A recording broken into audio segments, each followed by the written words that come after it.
날마다 쓰는 나의 신앙일기 TV 데일리 큐티 나무향기입니다. 오늘은 11월 12일 주일입니다. 오늘 함께 묵상할 성경 본문은 마태복음 27장 57절에서 66절입니다. 저물었을 때 아리마대의 부자 요셉이라 하는 사람이 왔으니 그도 예수의 제자라.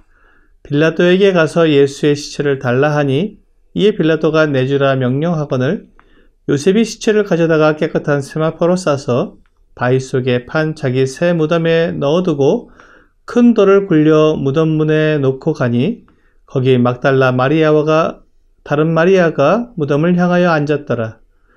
그 이튿날은 준비일 다음 날이라. 대제사장들과 바리새인들이 함께 빌라도에게 모여 이르되 주여, 저 속이던 자가 살아있을 때 말하되 내가 사흘 후에 다시 살아나리라 한 것을 우리가 기억하노니 그러므로 명령하여 그 무덤을 사흘까지 굳게 지키게 하소서. 그의 제자들이 와서 시체를 도둑질하여 가고 백성에게 말하되 그가 죽은 자 가운데서 살아났다 하면 후의 속임이 전보다 더 클까 하나이다 하니 빌라도가 이르되 너희에게 경비병이 있으니 가서 힘대로 굳게 지키라 하거늘 그들이 경비병과 함께 가서 돌을 임봉하고 무덤을 굳게 지키니라. 주 예수님이 죽으셨습니다. 모든 것이 끝난 것 같았습니다. 하지만 주 예수님의 죽음은 끝이 아니라 시작이었습니다.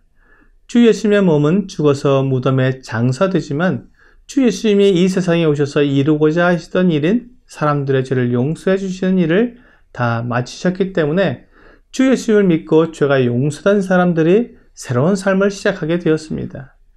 주 예수님의 죽음이 사람들에게 얼마나 놀라운 능력을 나타내는지 그분을 믿는 사람들에게서 분명히 보여지게 될 것입니다.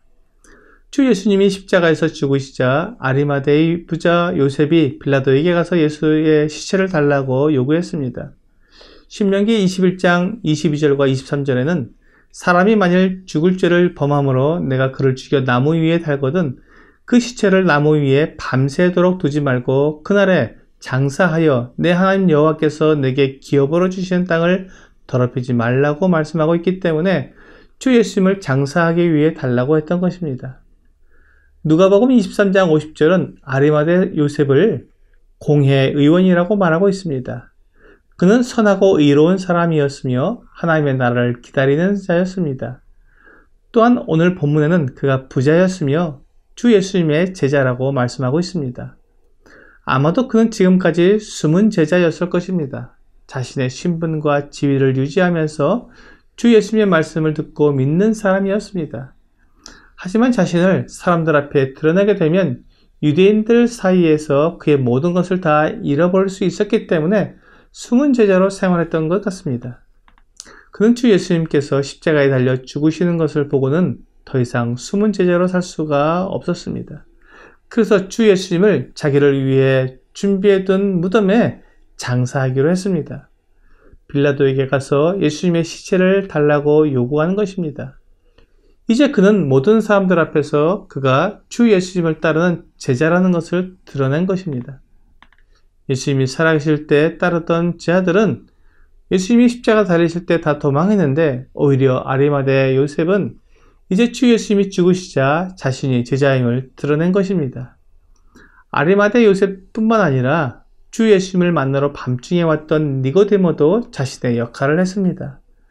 요한복음 19장 39절과 40절은 일찍이 예수께 밤에 찾아왔던 니고데모도 모략과 침향 섞은 것을 100리트라쯤 가지고 온지라 이에 예수의 시체를 가져다가 유대인의 장례법대로 그 향품과 함께 세마포로 쌌더라 라고 말씀하고 있습니다. 이렇게 주 예수님을 아리마대 요셉의 무덤에 장사하는 것을 여인들이 보고 있었습니다. 그런데 놀라운 것은 대제사장들과 바리새인들이 예수님이 하신 말씀을 기억하고 있었다는 것입니다. 그들은 주 예수님께서 내가 사흘 후에 다시 살아나리라고 말한 것을 기억하고 있었습니다. 그래서 빌라도에게 주 예수님의 무덤을 굳게 지켜달라고 요구했습니다. 만일 주 예수님의 제자들이 시체를 도둑질한 후에 주 예수님이 살아났다고 하면 그 여파가 클 것이라고 말했습니다. 대제사장들과 바리새인들은 주 예수님이 하신 말씀을 알고 있었습니다. 그러나 믿지는 않았습니다. 이것이 그들의 문제였습니다. 그들은 주 예수님의 말씀이 이루어질 수 있다는 두려움을 가지고 있었지만 주 예수님을 하나님의 아들로 믿지 않았습니다. 그래서 사람이 생각할 수 있는 모든 방법을 동원해서 주 예수님이 하나님의 아들이심을 드러내지 못하게 막으려고 했습니다. 그들은 군병들이 무덤을 지키면 되리라고 생각했던 것입니다. 사실 그 외에 그들이 할 수 있는 방법이 없었습니다. 빌라도는 그들에게 너희에게 경비병이 있으니 힘대로 굳게 지키라고 허락해 주었습니다. 대제사장들과 바리새인들은 경비병들을 데리고 무덤에 가서 돌을 인봉하고 굳게 지켰습니다. 그들이 예수님을 십자가에 못 박아 죽였기 때문에 이제는 더 이상 주 예수님을 어떻게 할 수가 없었습니다. 그들이 가지고 있는 가장 큰 힘은 사람을 죽이는 것뿐이었습니다. 그 후에 어떤 일이 어떻게 일어날지 알지 못하기 때문에 두려워진 것입니다. 그래서 그들은 군대의 힘을 빌렸습니다. 진정한 힘은 진리를 거스르기 위해 무력을 사용하는 것이 아니라 진리를 지키기 위해 자신의 모든 것을 내려놓는 것입니다. 아리마대 사람 요셉이나 니고데모와 같은 사람들, 십자가에서 주님의 죽으심을 끝까지 지켜보고 또한 무덤에 장사될 때까지 그 곁을 지켰던 여인들은 진리를 위해 자신들의 모든 것을 내려놓은 사람들이었습니다. 많은 유대인들과 또한 권세 있고 힘이 있는 사람들이 주 예수님을 대적하고 죽일 때에 주 예수님의 편에 서는 것은 결코 쉬운 일이 아닙니다. 오늘의 적용 질문을 보겠습니다. 주님 앞에 용기 있는 자가 되기 위해서는 어떻게 해야 할지 생각해 봅시다. 누가복음 12장 8절은 내가 또한 너희에게 말하노니 누구든지 사람 앞에서 나를 시인하면 인자도 하나님의 사자들 앞에서 그를 시인할 것이요 라고 말씀하고 있습니다. 주님께서 믿는 자에게 요구하시는 것은 사람들 앞에서 주 예수님이 하나님의 아들이심을 믿는다고 시인하는 것입니다. 이것이 가장 큰 용기입니다.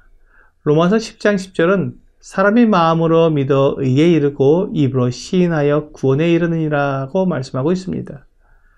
진리를 알고 믿는 사람은 그 믿음을 고백해야 합니다. 믿음을 시인할 때 많은 고통과 어려움이 따를 수도 있습니다. 그것을 알면서도 용기 있게 말하는 것이 우리 믿는 자들이 해야 할 일입니다.